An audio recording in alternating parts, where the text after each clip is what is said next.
Libo-libong residente sa Bicol Region ang nahatiran ng aabot sa 850 million pesos na halaga ng tulong, programa at serbisyo mula sa pamahalaan sa inilunsad na Tabang Bicol Tindog Oragon Relief Caravan. Yan ang ulat ni Mela Les Moras.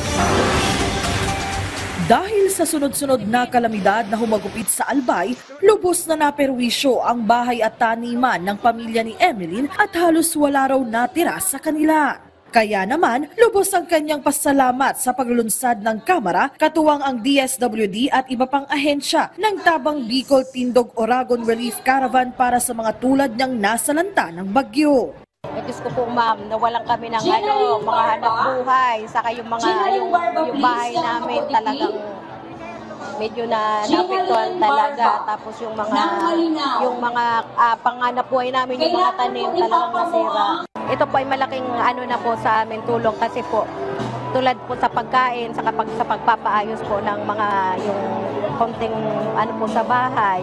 Pinangunahan ni House Speaker Martin Romualdez ang inisyatibong ito sa Bicol Region kasama ang ilan pang kongresista at mga lokal na opisyal. Magkakasunod nilang binisita ang Catanduanes, Albay at Naga City at Pili sa Camarines Sur para mamahagi ng financial assistance, bigas at iba pang ayuda. Sa kabuuan, aabot sa 850 million pesos na halaga ng tulong, programa at serbisyo ang naihatid ng gobyerno para sa nasa 170,000 beneficiaries sa rehiyon.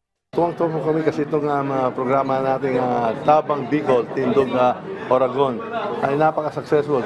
Nagpapasalamat ako sa lahat ng mga local officials na tumutulong dito sa pagpaplano, pag-coordinate at siyempre sa lahat ng mga ahensya na tumutulong dito. Mula naman sa mga opisyal hanggang sa mga residente ng Bicol Region, masayang-masaya sa makabuluhang caravan na ito.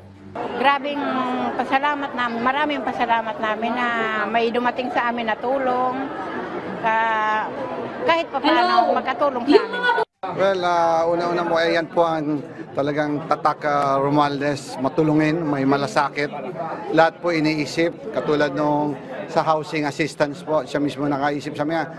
Sali, tawagan mo si Secretary Acosar kung anong pwede may tutulong. Tubig, kuryente dito sa Albay, lahat po yan ina-address po nating speaker. Mela Les Moras para sa Pambansang TV sa Bagong Pilipinas.